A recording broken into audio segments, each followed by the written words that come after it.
হযরতুল্লাহ হযরত মাওলানা মুফতি সাখাওয়াত সাহেব দামাত বারাকাতুহুল আলিয়া হযরত একরকম জোর করেই অন্য জায়গার মাহফিলকে এদিক সেদিক করে তারপর জোর করে আদায় করেছেন যে খুলনা একবার হলে আসতেই হবে, যে কোনো মূল্যে আসেন। কিন্তু আসার পরে আজকে যে দৃশ্য দেখলাম, নিজের চোখের পানি ধরে রাখতে পারি নাই। যেই মানুষটা দাওয়াত দিলেন, যাকে দেখার জন্য এবং যার মন রক্ষার জন্য আসা, এই পরিমাণ অসুস্থতা আক্রান্ত হয়ে আছেন। আর যখন শিল্পকলা একাডেমিতে দেখলাম মাইক হাতে নিলেন, হাত কাঁপছে, কথা বলতে গেলেও মুখ জড়িয়ে যাচ্ছে। এমনিও তো মুরব্বী হারিয়ে ফেলছি আমরা। গত এক যুগের মধ্যে বাংলাদেশ বলতে গেলে অনেকটাই নেতৃত্ব শূন্য হয়ে যাচ্ছে। একের পর এক শুধু শূন্যতা বাড়ছে আর বাড়ছে। এখনো পর্যন্ত যে কয়েকজন উলামায়ে কেরাম আছেন, রব্বুল আলামিনের কাছে দিল খুলে, মন খুলে, প্রাণ খুলে এটাই দোয়া করি, আল্লাহ তাআলা আর এতিম না বানান আমাদের। দীর্ঘকাল পর্যন্ত এই মানুষগুলোকে আল্লাহ নেক হায়াত দান করুন, যাতে করে এই জাতি আবারও নিজেদেরকে গুছিয়ে দাঁড়াতে পারে, কোমর মজবুত করে বাতিলের মোকাবেলা করতে পারে। কারণ ইসলাম বিরোধী অপশক্তি বড় শক্তি নিয়ে এবং ঐক্যবদ্ধ হয়ে ময়দানে নেমেছে ইসলাম আর মুসলিম উম্মাহকে নিশ্চিহ্ন করবে বলে। এখন যদি মুরব্বীরা থাকে, তাদের অধীনে ঐক্যবদ্ধ হওয়া গোটা জাতির জন্য সহজ হয়। আর আমরা যদি ঐক্যবদ্ধ হয়ে যেতে পারি, এই দেশের অধিকাংশতা আমরাই। নাস্তিক কয়টা এই দেশে, সেকুলার কয়টা এই দেশে, বামরাম কয়টা এই দেশের? অধিকাংশ মানুষ তো ধর্মপ্রাণ। যদি ধর্মপ্রাণ মানুষগুলোকে ঐক্যবদ্ধ করে, কোমর সোজা করে একবার দাঁড়ানো যায়, ইনশাআল্লাহ সুম্মা ইনশাআল্লাহ আগামীর বাংলাদেশ ইসলামের বাংলাদেশ হবেই হবে। আগামীর বাংলাদেশ কোরআনের বাংলাদেশ হবে। দুনিয়ার বাতিল আমাদের এই দুর্বলতাগুলোকে কাজে লাগায়। যেখানে যেখানে দুর্বলতা, এগুলোকে খুঁজে বের করে করে ওরা ওই সমস্ত জায়গাগুলোতে আক্রমণ চালায়। আমাদের সবচাইতে বড় দুর্বলতার একটা জায়গা হলো আমাদের অনৈক্য। এই অনৈক্যকে ওরা আরো বেশি উস্কে যায় এবং যেই পরিমাণ লড়াই করা দরকার ছিল বাতিলের বিপক্ষে, ওই লড়াইয়ের শক্তিগুলো নিজেদের ভেতরেই ব্যয় হয়ে যায়। ফলাফল আমরা মারামারি করতে থাকি, ফাঁকের ভিতর দিয়ে ওরাই ওদের ধান্দা হাসিল করে ফেলে। কিন্তু অতীত যা হওয়ার হয়েছে, এবার আমাদেরকে বাতিলের মোকাবেলায় থাকতে হবে। হযরত উলামায়ে কেরাম সে মাগরিবের পর থেকে অত্যন্ত গুরুত্বপূর্ণ আলোচনা করেছেন। আল্লাহ তাআলা সকল হযরতের ইলমে, আমলে, হায়াতে, পরিবারে সবকিছুতে বরকত দান করুন। আমাদের সবাইকে তাদের উত্তম পরামর্শ ও দিক নির্দেশনাগুলোকে আমলে পরিণত করার তৌফিক দান করুন। তো প্রথম সাক্ষাতে খুব বেশি ভারী কথা বলাটা মনে হয় মুনাসিব না, কারণ দেখা গেল এক কথাই এত বেশি কষ্ট পেয়ে ফেললেন, পরে আন্দোলনের ডাক দিলেন যে ওসামা সাহেবকে দ্বিতীয়বার আর খুলনায় ঢুকতে দেওয়া যাবে না। তো যাই হোক, তারপরও পরিবেশ দেখে দেখে কথা পাল্টানোর লোক তো আমরা না। ফ্যাসিবাদের আমলেই তো আলহামদুলিল্লাহ কথা বলার কারণে জেলেও যাওয়া লেগেছে। আর এখন তো ফ্যাসিবাদ মুক্ত হয়েছে বাংলাদেশ, এখন কথা বলতে আর কি বাধা আছে? লম্বা চওড়া আলাপ করব না, অল্প সময়ের মধ্যেই মৌলিক কয়েকটা বার্তা দিয়ে আমার আলোচনার ইতি টানবো ইনশাআল্লাহ। এক নম্বর বিষয় হলো, আল্লাহ রাসূল সাল্লাল্লাহু আলাইহি ওয়াসাল্লাম 40টা বছর পর্যন্ত এই মক্কায় যে অবস্থান করলেন, তার উপর প্রকাশ্যে হেরা গুহায় ওহী নাজিল হওয়ার আগে এই 40টা বছরে একটা মানুষও তো তাকে গালি দিল না, সমালোচনা করলো না, তার গায়ে হাত তুললো না, তাকে হত্যা করার জন্য কোনো ষড়যন্ত্র করলো না, তার সাথী সঙ্গীদেরকেও তাদেরকেও জুলুমের আওতায় আনলো না। কিন্তু 40টা বছর হওয়ার পর হঠাৎ করে কি এমন হয়ে গেল, আপন পর হয়ে গেল। যারা এতদিন বন্ধু ছিল তারাই দুশমনে পরিণত হলো। এমনকি সে আবুল আহাব, যে আবুল আহাব আল্লাহর রাসূলের জন্মে খুশি হয়ে নিজের বাদিয়ার দাসীটাকে পর্যন্ত আজাদ করে দিয়েছিল, সে আবুল আহাবই কিনা প্রকাশ্যে দাওয়াত দেওয়ার পরে পাহাড়ের চূড়ায় উঠে আল্লাহ রাসূল প্রতিটা গোত্রের নাম নিয়ে নিয়ে যখন আলাদা করে দাওয়াত দিলেন, সে আবুল আহাবই কিনা সবার আগে আঙ্গুল উঁচিয়ে উঁচিয়ে আল্লাহর নবীর শানে বেয়াদবি করলো। তাব্বান লাকা ইয়া মুহাম্মদ আলিহাযা জামাতানা, হে মুহাম্মদ ধিক্কার তোমাকে, তুমি কি আমাদেরকে জমা করেছো ফালতু কথা শোনানোর জন্য? নাউযুবিল্লাহি মিন যালিক। যার জবাবে আল্লাহ রাব্বুল আলামিন 30 নম্বর পরে আস্তে একটা সূরা নাযিল করে দিলেন, তাব্বাত ইয়াদা আবি লাহাবি ওয়া তাব। তো কি এমন হয়ে গেল যার জন্য আপন আপন মানুষগুলো, এই পরম প্রিয় মানুষগুলো পর্যন্ত দুশমনি করতে শুরু করলো? কিছু তো একটা হয়েছিল, তো সেই কিছুটা কি জিনিস? এটা যতদিন বুঝতে না পারবেন, ইসলামের সঙ্গে জাহেলিয়াতের মূল দ্বন্দ্বটা কোথায়, তাওহীদের সঙ্গে শিরকের মূল সংঘর্ষটা কোথায়, যুগে যুগে নবীদের সঙ্গে নেতার নেত্রীদের ঝামেলাটা কোথায়, কিছুতে বুঝতে পারবেন না। বরং পুরো বিষয় ধোঁয়াশার ভেতরে থাকবে এবং নিজেও ইসলামের ব্যাপারে চরম অজ্ঞতার ভেতরে থাকবে। পুরো ইতিহাস ঘাটে কোরআন মাজিদে তো সব নবীর নাম পাবেন না, মাত্র 24-25 জন নবীর নাম পাবেন পুরো কোরআন খোঁজাখুঁজি করলে। যাদেরটা পাবেন না, যাদেরটা পেয়েছেন, প্রতিটা নবীর ইতিহাস পড়লে এই বাস্তবতায় সামনে পাবেন তাদের সম্প্রদায়ের খেটে খাওয়া মানুষরা, গরিব দুঃখী জনতারা, নিঃস্ব অসহায় শ্রেণীরা, শ্রমিক মজদুররা প্রাথমিকভাবে স্বতঃস্ফূর্তভাবে স্বেচ্ছা প্রণোদিত হয়ে তাদের পথে কাটা বিছায় নাই, বরং নবীদেরকে সবচাইতে বেশি চ্যালেঞ্জ মনে করেছে নেতা গোষ্ঠীরা, সভাসদ বর্গরা, রাজা বাদশারা, ক্ষমতাসীনরা। তারাই নবীদের বিরুদ্ধে ময়দানে নেমেছে এবং এই গরিব দুঃখী জনতা যেহেতু ওদের অধীনস্থ হয়ে আছে, এই জনতাকেও নবীদের বিরুদ্ধে কাজে লাগাতে চেয়েছে। তার মানে একটা বার্তা স্পষ্ট, আপনি যদি নবী ইব্রাহিমের জীবনেই পড়েন, নবী মুসার জীবনেই পড়েন, নবী ঈসার জীবনেই পড়েন, নবী মুহাম্মদুর রাসূলুল্লাহ সাল্লাল্লাহু আলাইহি ওয়াসাল্লামের জীবনেই পড়েন, নবী নূহের জীবনেই পড়েন আলাইহিমুস সালাতু ওয়াস সালাম, যার জীবনেই পড়েন এই কমন চিত্রটা দেখতে পাবেন। কোন যুগে সেই বাতিলের নাম হয়তো ফেরাউন, কোন যুগে নাম হয়তো নমরুদ, কোন যুগে নাম হয়তো আবু জাহাল, আবু লাহাব, উতবা, শাইবা। কিন্তু কি ঝামেলা এই নেতাদের! এমনকি একটা শব্দ কোরআনের পাতায় পাতায় বারবার পাবেন, আল মালা, ওয়া ক্বাল আল মালাউ মিন কওমি ফিরআউন, মিম লাম হামজা, মালাউন। মালাউন মানে কি? সভাসদ বর্গ, রাষ্ট্রের বাদশার আশপাশে যারা থাকে, তার মন্ত্রী পরিষদের সদস্যরা, তার আমলারা, তার প্রশাসনিক কর্মকর্তারা। এই মালাউন শব্দটা বারবার পাবেন, প্রশংসার জায়গায় না, নিন্দার জায়গায়। এই মালাউন শ্রেণী ফেরাউনকে খেপিয়ে তোলে, কি জন্য? যাতে নবী মুসাকে হত্যা করে ফেলে, তার জন্য যাতে তার দেশের সবকিছুকে সে বন্ধ করে। এই যে যুগে যুগে এই জালেমরা নবীদেরকে চ্যালেঞ্জ মনে করে, কিসের জন্য? তার মানে এই দুনিয়ার বাতিলরা নবীদেরকে মূলত তাদের ক্ষমতার জন্য প্রতিদ্বন্দ্বী মনে করে। কারণ ক্ষমতার জন্য যদি প্রতিদ্বন্দ্বী মনে নাই করতো, তাহলে সবার আগে গরিব দুঃখী জনতাই তো নবীদের বিরোধিতা করা দরকার ছিল। কিন্তু দেখা যায় গরিবরা সবার আগে কালেমা পড়ে মুসলমান হয়ে যায়। এই বেলাল রাদিয়াল্লাহু আনহু, কি পরিচয় তার! এই যে আম্মার, ইয়াসির, খুবাইব, খাব্বাব রাদিয়াল্লাহু আনহুম আজমাইন, প্রথম যুগের মুসলমানদের ইতিহাস পড়লে এর মধ্যে কয়জন পাবেন একেবারে হাই প্রোফাইল ব্যক্তিত্ব? আর কিছু কিছু অবশ্যই ছিলেন। আবু বকর রাদিয়াল্লাহু আনহু আছেন, ওসমান রাদিয়াল্লাহু আনহু আছেন, ওমর রাদিয়াল্লাহু আনহু আছেন। কিন্তু বড় একটা অংশই তো এমন যারা আসলে সমাজ খুব নিম্ন শ্রেণী বাহ্যিক মানুষের চোখে। এমনকি নবী নূহ আলাইহিস সালামের জীবনে পড়লে দেখবেন তার সম্প্রদায় এসে আপত্তি করেছে এখানে যে তোমার উপর কিভাবে ঈমান আনবো। দেখো, ওয়াত্তাবাআকাল আরযালুন, তোমার অনুসারী হয়ে আছে সমাজের বি ক্লাসরা, সমাজের নিম্ন শ্রেণীরা। তা আমরা রাজা বাদশা হয়ে, আমরা এলিট হয়ে, আমরা সুশীল হয়ে, প্রগতিশীল হয়ে কিভাবে তোমাদের দলে ভিড়তে পারি যখন তোমাদের দলে এই রকম গরিব দুঃখী জনতারা থাকে? তাহলে কি এমন কারণ আছে যেই কারণের জন্য তারা চ্যালেঞ্জ মনে করে নবীদেরকে? ওই কারণের নামই হলো লা ইলাহা ইল্লাল্লাহ। দলিল, আল্লাহ রাসূল সাল্লাল্লাহু আলাইহি ওয়াসাল্লাম যখন দাওয়াত দিতে শুরু করলেন, একদিন আবু জাহাল এই গং এসে ধরলো আবু তালেবকে, তোমার ভাতিজাকে থামাও। আল্লাহ রাসূলকে ডাকালেন, আবু তালেব দেখো তো তোমার এলাকার ময়মুরব্বীরা তোমার উপর ক্ষিপ্ত, তারা তোমাকে থেমে যেতে বলছে, কি করলে তুমি থামবা? আল্লাহ রাসূল বললেন, চাচা তাদেরকে বলে দেন তারা যদি একটা মাত্র বাক্য মেনে নেয় তাদের সাথে আমার আর কোনো দ্বন্দ্ব থাকবে না, আমাকে নিয়ে তাদের আর কোনো টেনশন করা লাগবে না। জাস্ট একটা বাক্য তারা মেনে নেক, আর কোন ধরনের কোনো সমস্যা এলাকার ভেতরে থাকবে না। আবু জাহাল মহা খুশি, বলে উঠলো, নাম ওয়া আবিকা আশরা, মুহাম্মদ তোমার বাপের কসম খেয়ে বললাম, বাক্য একটা না, বাক্য 10টা বলবো, একবার না, প্রয়োজনে 10 বার বলবো। লেকিন এক বাক্যের জন্য এত ঝামেলা করার কোনো দরকার আছে? কি বলা লাগবে জলদি বলে ফেলো। আল্লাহ নবী বললেন, তাহলে বলেন লা ইলাহা ইল্লাল্লাহ মুহাম্মাদুর রাসূলুল্লাহ। আবু জাহাল বলে উঠলো, এটা তো সম্ভব না। আজালাল আলিহাতা ইলাহান ওয়াহিদা ইন্না হাযা লাশাইউন উজাব। 23 নম্বর পারায় সূরা সাদে আল্লাহ তাদের কথা উল্লেখ করে দিয়েছেন। তারা বলল, এত মাবুদকে মাত্র এক মাবুদে পরিণত করেছে, এত মাবুদ মিলেই পারে না আমাদের অভাব দূর করতে, আমাদের সমস্যা সমাধান করতে, মাত্র এক মাবুদ কি করবে? ইন্না হাযা লাশাইউন উজাব, এটা তো বড়ই আশ্চর্যজনক ব্যাপার, বড়ই বিস্ময়কর কথা। অথচ বিস্ময়কর ব্যাপার ছিল শিরিক করা, বিস্ময়কর ব্যাপার ছিল আল্লাহর খেয়ে আল্লাহর পরে তার অস্তিত্বকে নাকচ করা, অথবা তার সঙ্গে বহু দেব দেবীকে উপাসক এবং এগুলোকে অংশীদার বানিয়ে ফেলা। তো যেটাতে বিস্ময় করা দরকার ছিল সেটাতে না করে তাওহীদের দাওয়াতকে বিস্ময়ের দাওয়াত মনে করে ফেললো। তাহলে কি আছে লা ইলাহা ইল্লাল্লাহর মধ্যে? লা ইলাহা ইল্লাল্লাহ তা আমিও বলি, লা ইলাহা ইল্লাল্লাহ তা আপনিও বলেন, হ্যাঁ বলি। কিন্তু বাংলাদেশের মতো সংখ্যাগরিষ্ঠ যে মুসলিম দেশগুলো আছে, যেগুলোতে মুসলমান তো সংখ্যাগরিষ্ঠ বটে, কিন্তু দীর্ঘকাল ধরে ইসলামের শাসন না থাকতে সেকুলারিজম, ধর্মনিরপেক্ষতাবাদ রন্ধে রন্ধে ঢুকে গেছে।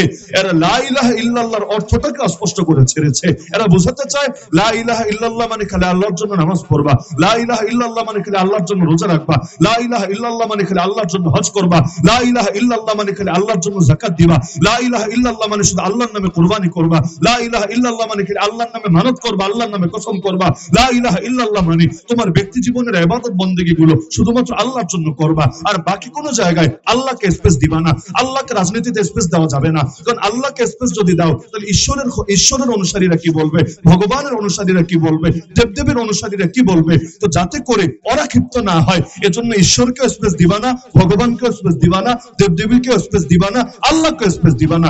আল্লাহকে যদি স্পেস না দেয় রাজনীতি চলবে কি দিয়ে? বলে দিবে স্পষ্ট ভাবে, রাজনীতি আল্লাহর দেওয়া বিধান দিয়ে চলবে না, রাজনীতি চলবে মানুষের দেওয়া বিধান দিয়ে। তার মানে আল্লাহর জায়গায় মানুষকে প্রতিস্থাপিত করা হচ্ছে যে আল্লাহ তুমি মসজিদে সীমাবদ্ধ থাকো, আল্লাহ তুমি মাদ্রাসায় সীমাবদ্ধ থাকো, আল্লাহ তুমি মাহফিল খানকার মার্কাজে সীমাবদ্ধ থাকো।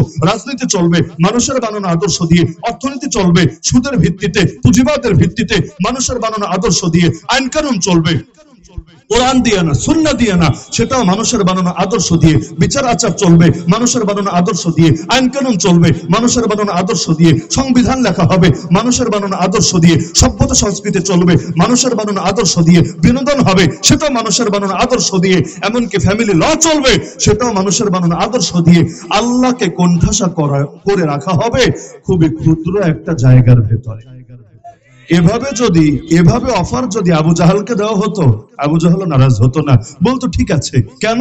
কারণ হলো জাহেলি যুগে আল্লাহ নবী সাল্লাল্লাহু আলাইহি ওয়াসাল্লাম 40 বছরের দাওয়াত শুরু করার আগে যে ইবাদত করেন নাই বিষয়টা এমন না, লম্বা লম্বা ইবাদত করেছেন। হিরা গুহায় গিয়ে মাসের পর মাস কি করলেন?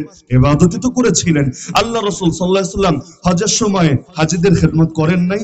আল্লাহ রাসূল সাল্লাল্লাহু আলাইহি ওয়াসাল্লাম বিভিন্ন সময়ে সামাজিক সেবামূলক সংগঠন হিলফুল ফজুল, এই যে হিলফুল ফজুলে কাজ করেছিলেন, এটাও তো নবুয়ত প্রকাশিত হওয়ার আগে। তাহলে আল্লাহ রাসূল আগে নামাজও পড়েছেন, রোজাও রেখেছেন, দান সদকাও করেছেন, হাজীদের খেদমত করেছেন, হাজীদের পানি পান করিয়েছেন।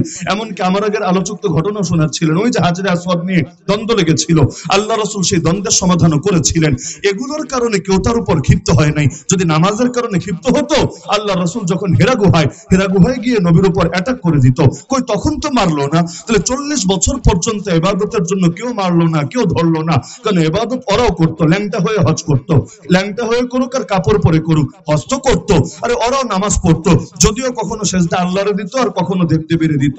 ওরাও দান সদকা করতো, যদিও দান সদকা করার ক্ষেত্রেও অনেক সময় তারা শিরিক করে ফেলতো, বিভিন্ন ভুল নীতি প্রয়োগ করতো। তার মানে মূল ঝামেলা ছিল নামাজে না, মূল ঝামেলা ছিল রোজায় না, মূল ঝামেলা ছিল হজে না, মূল ঝামেলা ছিল লা ইলাহা ইল্লাল্লাহ তাওহীদে। অর্থাৎ সব ক্ষেত্রে আল্লাহর একত্ব স্বীকার করার মাঝে ওরাও আল্লাহরে অস্বীকার করতো না, ওরা মানতো আল্লাহকে। নাস্তিক ছিল না, নাস্তিক শাহবাগে থাকতে পারে, নাস্তিক ঢাবিতে থাকতে পারে, নাস্তিক খুলনায় থাকতে পারে, কিন্তু আবু জাহাল আবু লাহাব নাস্তিক ছিল না, বরঞ্চ তাদের কথা কোরআনে আছে, ওয়ালা ইন সালতাহুম মান খালাকাস সামাওয়াতি ওয়াল আরদ ওয়া সাখখারাশ শামসা ওয়াল কমার লা ইয়াকুলুন্না আল্লাহ। হে নবী, আপনি যদি ওদেরকে জিজ্ঞাসা করেন আসমান জমিন কে সৃষ্টি করেছে, চাঁদ সূর্য কে পরিচালনা করে, মুশরিক হয়েও জবাব দিবে আল্লাহ করে। তা আল্লাহই যদি করে, ইবাদত আল্লাহর কর না, এটা আর পারবে না। তার মানে আল্লাহর অস্তিত্বকে স্বীকার করে কিন্তু সব জায়গায় আল্লাহর সামনে নিজেকে সঁপে দিতে পারে না।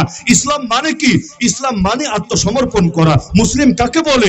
মুসলিম তাকেই বলে যে আত্মসমর্পণ করেছে আল্লাহর সামনে। তাহলে এই বাংলাদেশের মধ্যেও ইসলাম কায়েমের প্রতি সবচাইতে বড় বাধা কোথায়? আরে সবচাইতে বড় বাধা এখানে, এই জাতির অধিকাংশ মানুষ আজও রাজি না আল্লাহর সামনে নিজেদেরকে সঁপে দিতে। তারা নিজেদের বানানো জিনিসকে আল্লাহর জিনিসের সমান বা তার চাইতেও বেশি দামি বানিয়ে ফেলে। পতিতালয়কে আল্লাহ হালাল করেছেন নাকি হারাম? সবাই একমত আমার সাথে? যদি আল্লাহ হারামই করে থাকেন বাংলার জমিনে, পতিতালয়কে হালাল করলো কে?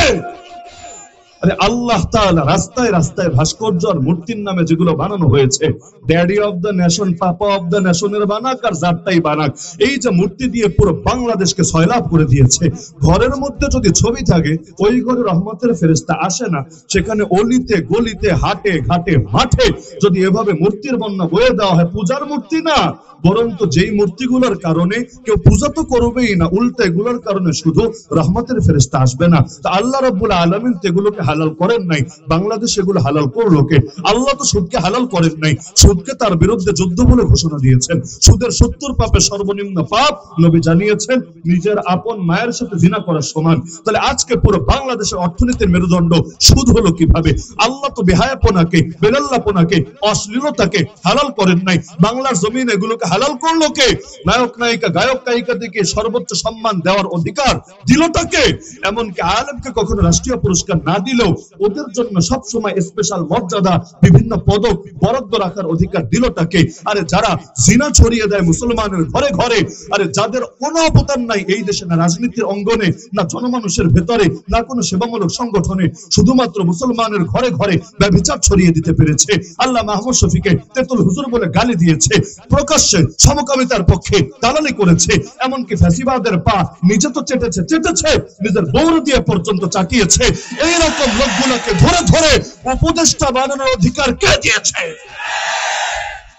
আল্লাহ দিলেন একটা, বান্দা বানায় নিল আরেকটা, আল্লাহর চাইতে নিজেরটাকে দামি বানায় ফেললো। কোরআনের বিরুদ্ধে কথা বললে জেলে গিয়েছে, এমন নজির কয়টা আছে? কিন্তু সংবিধান লঙ্ঘন হয়েছে এই মিছে অজুহাত দিয়ে কত হাজার হাজার আলেমকে, তালেবুল ইলমকে, তাওহীদ জনতাকে বছরের পর বছর কারাগারে ফেলে রাখা হয়েছে। এর হিসাব দিবে কে? কোরআনের বিরুদ্ধে কথা বললে সমস্যা নাই, কিন্তু আপনি ওদের মানব রচিত সংবিধান, যার মধ্যে বিভিন্ন কুফর ঢুকায় ছাড়বে, যেমন যেই সংবিধানের ভেতরে থাকে সকল ক্ষমতার মালিক জনগণ, যেই সংবিধানের ভেতরে থাকে সার্বভৌমত্বের মালিক আল্লাহ না, সার্বভৌমত্বের মালিক নাকি জনগণ, তাও জনগণ নামে, বাস্তবে ওরা নিজেরা। জনগণের কোন সার্বভৌমত্ব এই দেশে না ৭১-এর পরে ছিল, না আজ ২০২৪ পর্যন্ত আছে। সব সময় ওরা যা মনে চায় তা করেছে আর জনগণের নামে চালিয়েছে। বাস্তবে জনগণের মত নেয় নাই। যে সংবিধান আজও চেপে আছে মাথার উপরে, ৭২-এ সংবিধান লেখার পর কবে জনগণের মত নিয়েছে, ম্যান্ডেট নিয়েছে? কিচ্ছুই নেয় নাই, চালিয়েছে জনগণের নামে, বাটপারি করেছে নিজেরা। কিন্তু যেই সংবিধানের ভেতর থাকে সকল ক্ষমতার মালিক জনগণ, ওই সংবিধান মুসলমানের সংবিধান হয় কিভাবে? যে সংবিধান থেকে বিসমিল্লাহির রহমানির রহিম মাইনাস করা হয়, আল্লাহর উপর পূর্ণ আস্থা বিশ্বাসকে মাইনাস করা হয়, যে সংবিধানে ইসলাম আর কুফরকে সমমর্যাদার বলে উল্লেখ করা হয়, যে সংবিধানের মধ্যে বিভিন্ন কুফরি ধারাগুলোকে অন্তর্ভুক্ত করা হয়, ওই সংবিধান মুসলমানের সংবিধান, মুসলিম সংখ্যাগরিষ্ঠ রাষ্ট্র সংবিধান হয় কিভাবে? তাহলে দেখা যাচ্ছে লা ইলাহা ইল্লাল্লাহর প্রশ্নেই মূল সমস্যা।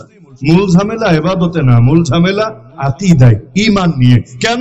কারণ মক্কার বুকে কয়টা আমল ফরজ হয়েছিল ইতিহাস পড়ে দেখেন। রমজানের রোজা ফরজ হয়েছে মদিনায়, হজ ফরজ হয়েছে মদিনায়, যাকাত ফরজ হয়েছে মদিনায়, জিহাদ ফরজ হয়েছে মদিনায়, কুরবানির বিধান এসেছে মদিনায়, পর্দার বিধান এসেছে মদিনায়, মদ নিষিদ্ধ হয়েছে মদিনায়। আর মক্কায় কি হয়েছে?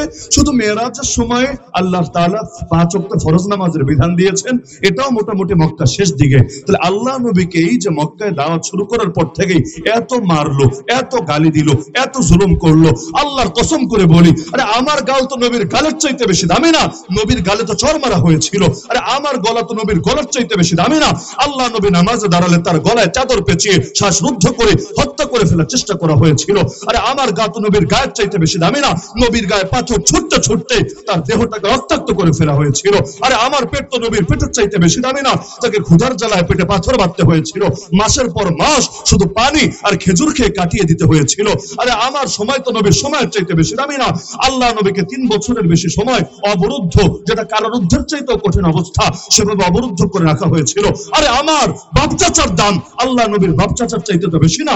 আল্লাহ নবীর আপন চাচার বুক চিরে কলিজাটা পর্যন্ত বের করে চিবিয়ে খেয়েছিল। কি অপরাধ ছিল নবীর? কি করেছেন তিনি? আরে তার চাইতে উত্তম কোনোদিন কেউ ছিল না, কোনোদিন কেউ হবে না। আল্লাহর পর সবচাইতে দামি তিনি, আল্লাহর পর সবচাইতে সম্মানী তিনি, আল্লাহর পর সবচাইতে মর্যাদাবান তিনি। এমনকি তিনি আরশের চাইতেও দামি, কুরসির চাইতেও দামি, লৌহ কলমের চাইতেও দামি, তামাম মাখলুকাতের চাইতে দামি।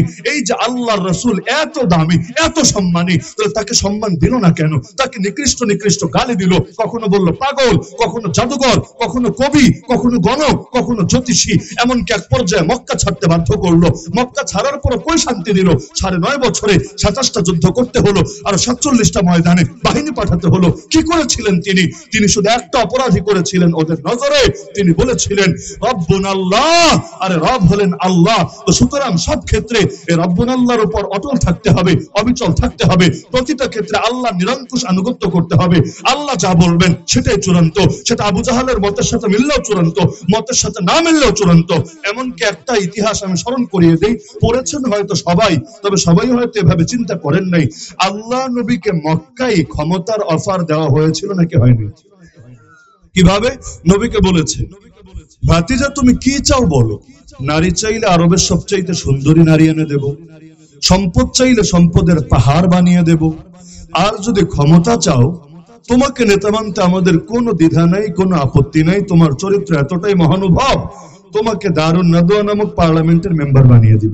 মক্কায় একনায়কতন্ত্র ছিল না, সেখানে একজনের কথাই, সেই ফেরাউন আর নমরুদের জামানার মতো একজনের কথাই চূড়ান্ত ছিল না। যদি মক্কায় একনায়কতন্ত্র থাকতো, আল্লাহ নবীকে হত্যার রায় দিতে ওদের 13 বছর লাগতো না। 13 বছর কেন লেগেছে? মনে করেন আবু জাহাল বলছে চল মোহাম্মদকে মেরে ফেলি, কিন্তু আবু তালেব বলছে খবরদার, মোহাম্মদকে যদি মারতে আসিস তোরা কিন্তু কেউ আস্ত থাকবি না। আবার আরেকজন দাঁড়িয়ে বলছে না, এটা বেশি উগ্রতা হয়ে যায়, মারার সিদ্ধান্ত নিও না, একটা সমঝোতায় আসা যায় কিনা দেখো। যেমন নবীকে সমঝোতার অফার দেওয়া হয়েছিল, ভাতিজা চলে এক কাজ করি, আধা আধি করি, আমরা সাম্প্রদায়িক সম্প্রীতির মক্কা গড়ে তুলি, আমরা অসাম্প্রদায়িক মক্কা গড়ে তুলি। কিভাবে? তুমি 1 বছর আমাদের দেবদেবীর পূজা করো, আমরা 1 বছর তোমার আল্লাহর ইবাদত করি, আবার তুমি 1 বছর পূজা দিবা, আবার আমরা 1 বছর আল্লাহর ইবাদত করব। নবী বলেন ইম্পসিবল, তাহলে 1 মাস 1 মাস। নবী বলেন হবেই না। আচ্ছা 1 সপ্তাহ 1 সপ্তাহ, প্রশ্নই আসে না। 3 দিন 3 দিন, এটাও মানি না। অবশেষে বলেছিল 1 দিন 1 দিন। ওই সময় আল্লাহ আস্ত সূরা নাজিল করে দিলেন, যে সূরা আমার ধারণা খুলনার প্রায় সবার মুখস্থ আছে। কুল ইয়া আইয়ুহাল কাফিরুন, হে নবী বলে দেন এই কাফেররা শোন, লা আ'বুদু মা তা'বুদুন, তোরা যা কিছুর পূজা করিস আমি মুহাম্মদ জিন্দেগিতে এগুলোর পূজা করব না। বলতে বলতে এই সূরা শেষে গিয়ে বলা হয়েছে সেই আয়াত, যেই আয়াত পলাতক নেত্রী নিয়মিত বলতো সংসদে দাঁড়িয়ে। তারপরে পছন্দের আয়াত, বড় মজার আয়াত, আল্লাহ জানালেন লাকুম দীনুকুম ওয়ালিয়া দীন, তোমাদের জন্য তোমাদের ধর্ম, আমার জন্য আমার ধর্ম। মানে কি? মানে বুঝতে চাইলে সূরার প্রেক্ষাপট দেখলেই চলে। আরে মানে ইন্ডিয়া থেকে আবিষ্কার করা লাগবে না, মানে এটা দিল্লির থেকে শিক্ষা হাসিল করে বলা লাগবে না, সূরার প্রেক্ষাপট দেখলেই বোঝা যায়। নবীকে অফার দেওয়া হয়েছিল ঈমান আর কুফরকে মিলিয়ে ফেলো, তাওহীদ আর শিরককে মিশ্রিত করে জগা খিচুড়ি রান্না করার চেষ্টা করো। কিন্তু আল্লাহ জানিয়ে দিলেন, নবী বলে দেন, আরে তোরা থাক তোদের ধর্ম নিয়ে, আমাকে থাকতে দে আমার ধর্ম নিয়ে। আমি মায়ের খেতে পারি, মাজলুম হতে পারি, অসহায় দিন কাটাতে পারি, কিন্তু তাই বলে আমার ধর্মকে তোদের কুফর আর শিরকের সাথে আর জাহেলিয়াতের সাথে মিশ্রিত করে বিকৃত করতে পারি না, ধর্মকে বরবাদ করতে পারি না, ধর্মকে জগা খিচুড়িতে পরিণত করতে পারি না। আরে তোরা তোদেরটা নিয়ে থাক, আমার উপর তোদেরটা চাপাতে আসিস না। তাহলে যেই আয়াত ছিল ঈমান রক্ষার আয়াত, ওই আয়াতকে বানিয়ে দেওয়া হয়েছে ধর্ম নিরপেক্ষতাবাদের আয়াত। কোরআন দিয়ে সেকুলারিজমের দলিল, কোরআন দিয়ে শিরকের দলিল, কোরআন দিয়ে কুফরের দলিল। এটা যদি কোরআনের সামনে অবমাননা না হয়, অবমাননা কাকে বলে? তাহলে এই যে আল্লাহ নবীকে মক্কায় ক্ষমতার অফার দেওয়া হয়েছিল, নিলেন না কেন? একটা জটিল প্রশ্ন। নবীর দুয়ারে এসে ক্ষমতার অফার দেওয়া হচ্ছে, মুহাম্মদ তুমি চাইলে নেতা মেনে নেব, রাজি হলেন না কেন? আপনি হলে তো হতেন, আমি হলে হয়তো হতাম, নবী হলেন না কেন? এটা যদি বুঝে ফেলেন, এই যে তাওহীদ আর শিরকের সংঘর্ষের গুরুত্বপূর্ণ যে পয়েন্টটা আমি ফোকাসে আনতে চাচ্ছি, আরো বেশি ক্লিয়ার হতে পারবেন ইনশাআল্লাহ। নবী হন নাই এজন্য, হ্যাঁ এই ব্যাখ্যা দিয়ে লাভ নাই যে আল্লাহ নবী তিনি ক্ষমতা চান নাই, তিনি পাওয়ার চান নাই। অবশ্যই পাওয়ার চেয়েছেন। পাওয়ার যদি না চান মদিনায় গিয়ে পাওয়ার কেন গ্রহণ করেছেন? তখন কেন আমিরুল মুমিনিন তিনি হয়েছেন? পাওয়ার অবশ্যই লাগবে। ইসলামের পক্ষে পাওয়ার ব্যয় হবে না তো কুফরের পক্ষে পাওয়ার ব্যয় হবে নাকি? হকপন্থীদের পাওয়ার থাকবে না তো কি বাতিলপন্থীদের পাওয়ার থাকবে নাকি? আরে যারা কোরআন সুন্নাহ চেতনা ধারণ করে ওদের যদি পাওয়ার না থাকে, তাহলে তো দিল্লিবাদীরা ওদের পাওয়ার দিয়ে এদের নাম নিশানা মুছে ফেলার চেষ্টা করবে। পাওয়ার তো লাগবেই। সিংহের পাওয়ার না থাকলে শিয়ালি রাজায় পরিণত হবে, আর সিংহের যদি পাওয়ার থাকে, হুঙ্কার দেওয়া মাত্র শিয়াল মামারা লেজ গুটিয়ে পালাতে বাধ্য হবে। পাওয়ার লাগে। এজন্য আমাদের ইমামরা লিখে গিয়েছেন, আস-সাইফু ইউইনু আলা ফাহমিল হক, তরবারি হক বুঝতে সাহায্য করে। কারো কাছে একটু জটিল মনে হতে পারে, যাদের কাছে জটিল মনে হবে 28 নম্বর পারার সর্বশেষ পৃষ্ঠা সূরা হাদীদের আয়াতটা দেখে নিতে পারেন। ওয়া আনজালনাল হাদীদ ফীহি বাসুম শাদীদ ওয়া মানাফিউ লিন-নাস ওয়া লিয়া'লামাল্লাহ মান ইয়ানসুরুহু ওয়া রাসূলুহু বিল গায়ব। আল্লাহ বলেন, আর আমি নাজিল করেছি লোহা। লোহা লোহা কিন্তু নাজিল হয় না, লোহা তো মাটির নিচ থেকে আসে, নাকি আসমান থেকে নাজিল হয়? লোহা যদি নাজিল হতো মাথা আর কারো আস্ত থাকতো না। বৃষ্টি নাজিল হয়, বৃষ্টির সাথে সাথে ওই শিলা মানে এক শ্রেণীর পাথর এগুলো নাজিল হয়, লোহা নাজিল হয় না। লোহা নাজিল হলে উপায় ছিল আমাদের, কিন্তু আল্লাহ ওই শব্দ ব্যবহার করছেন, আর আমি লোহাকে নাজিল করেছি।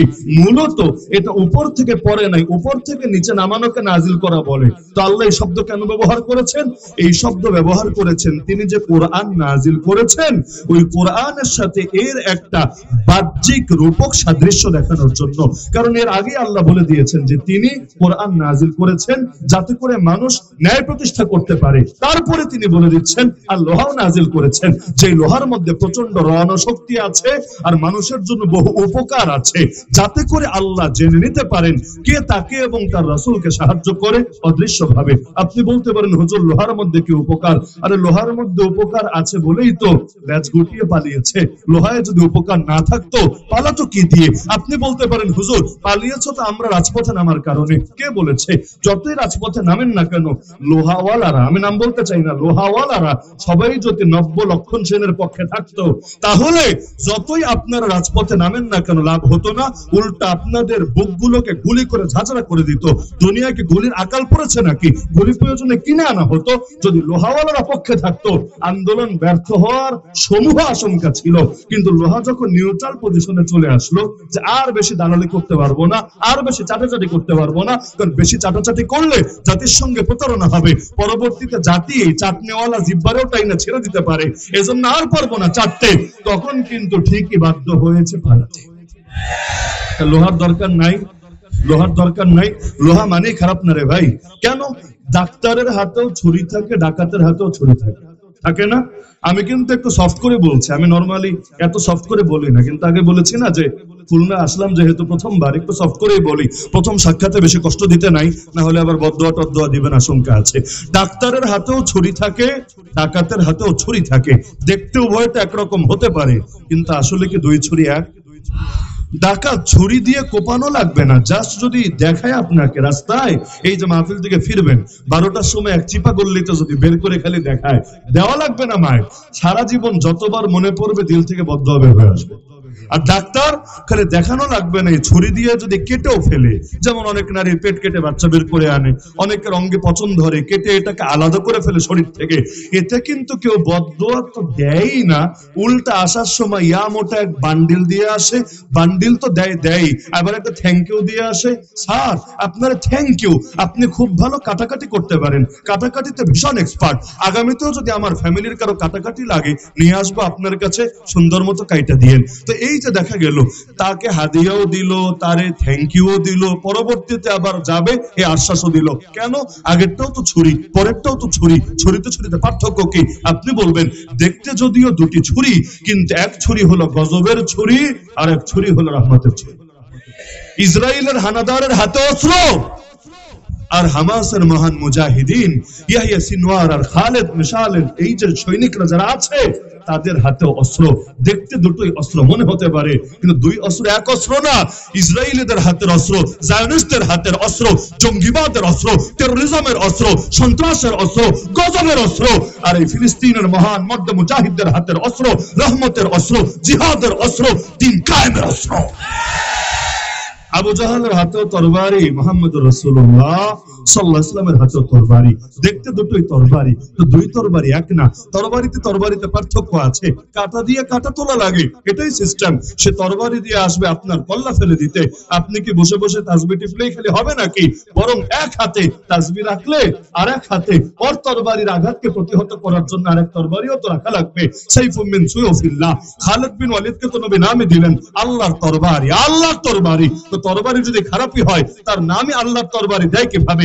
এই যে তরবারি নিয়ে আসলে আঘাত করতে, আল্লাহ নবী সাল্লাল্লাহু আলাইহি ওয়াসাল্লাম আঘাতকে প্রতিরোধ করলেন এবং উদ্ধত শিরকে জমিনের সাথে মিশিয়ে দিলেন। ফলাফল আল্লাহর জমিনে ইসলামের পথে যারা কাটা বিছাতো এদের অন্তরগুলো, এদের মনোবলগুলো ভেঙে গেল এবং আল্লাহর জমিনে ধীরে ধীরে আল্লাহর দ্বীন ছড়িয়ে গেল। মক্কায় 13 বছর দাওয়াত দিলেন, 1000টা লোক কালেমা পড়লো না। আর যেদিন মক্কা বিজয় করলেন, বিজয়ী বেশে প্রবেশ করলেন, সবাই এবার সামনে বসা হাঁটু গেড়ে আল্লাহ নবী জিজ্ঞাসা করলেন কেমন আচরণ আশা করো আমার থেকে? এবার পাম মারতে শুরু করলো।